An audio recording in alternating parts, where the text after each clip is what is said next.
lotado e o time competindo, anulando as jogadas do Fluminense, se impondo, atuações individuais muito boas. Tá legal ver o Botafogo.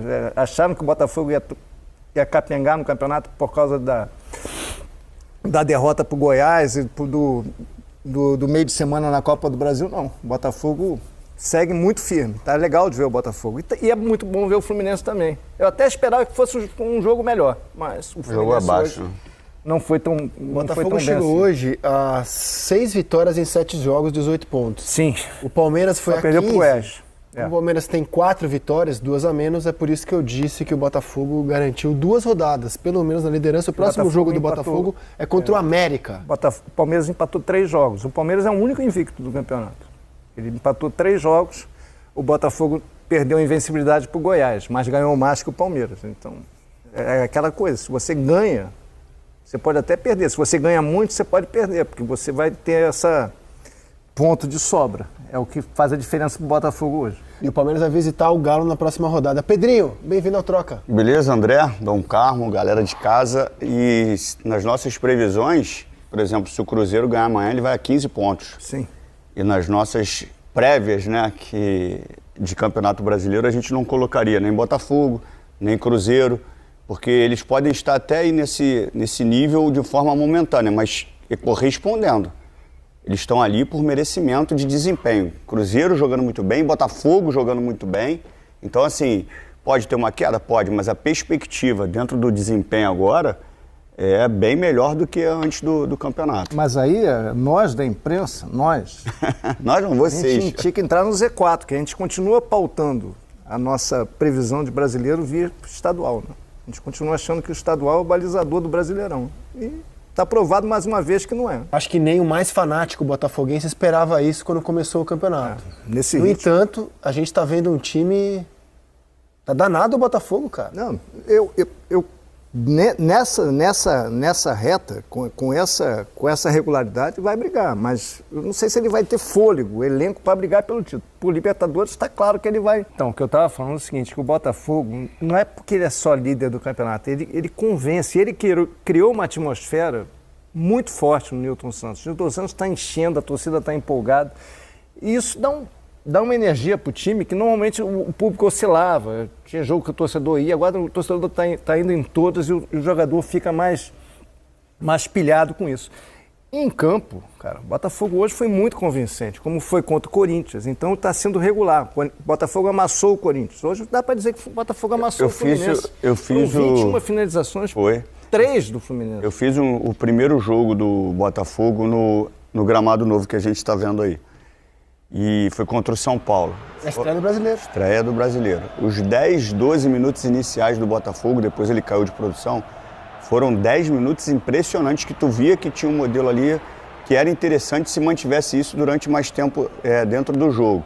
Eu acho que, falando um pouquinho do gramado para entrar na questão do jogo, eu acho que o gramado elevou o nível de intensidade e facilitou assim, a aceleração do jogo para o Botafogo. A troca de passes é mais rápida, o movimento é mais rápido, o time ficou mais acelerado. E hoje, especificamente com relação ao jogo, ele neutralizou o que o Fluminense tem de melhor.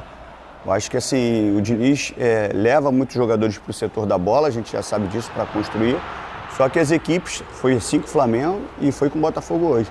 Ele está descendo com todo mundo, com o mesmo número de jogadores, e isso dificulta porque tem igualdade numérica e facilita a pressão.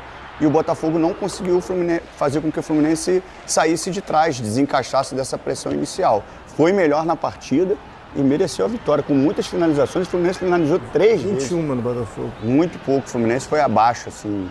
Hoje, coletivamente mesmo, foi abaixo.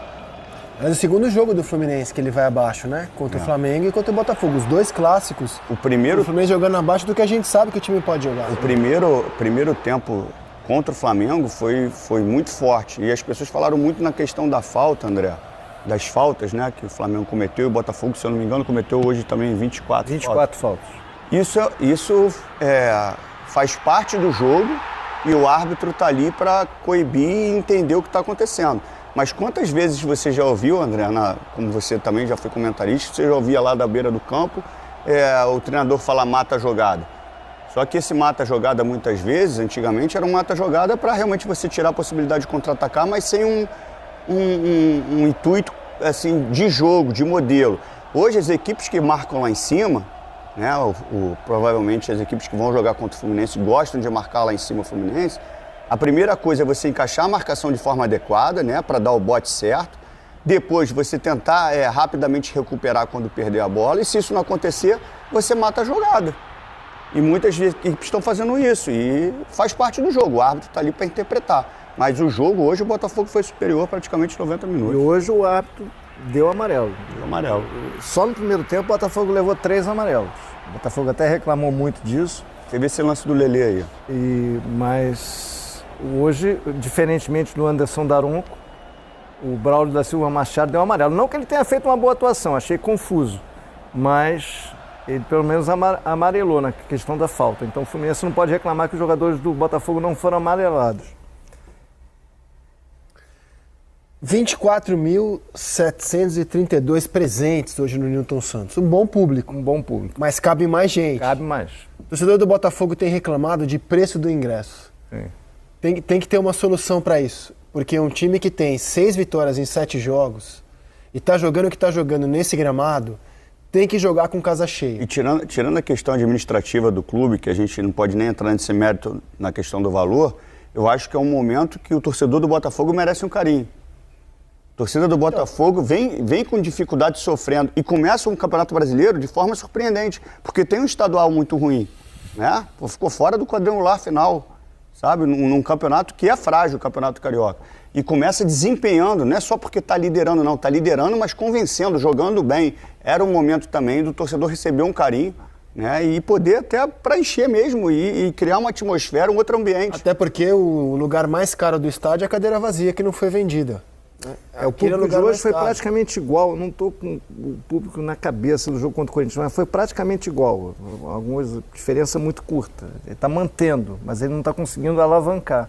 É um bom público. Você vai no estádio, está lotado. Mas se você avaliar, mas olha só, Dom cabe Carlos, mais gente. Mas se você avaliar o momento do Botafogo, o que o time está jogando, tem que ter mais gente. Liderança, horário do jogo, porque a galera não está na praia porque está aquele sol. Não. Que é geladinho. Não tem trânsito hoje. Não tem trânsito. Então era tudo para estar muito mais torcedores. Pô. Então...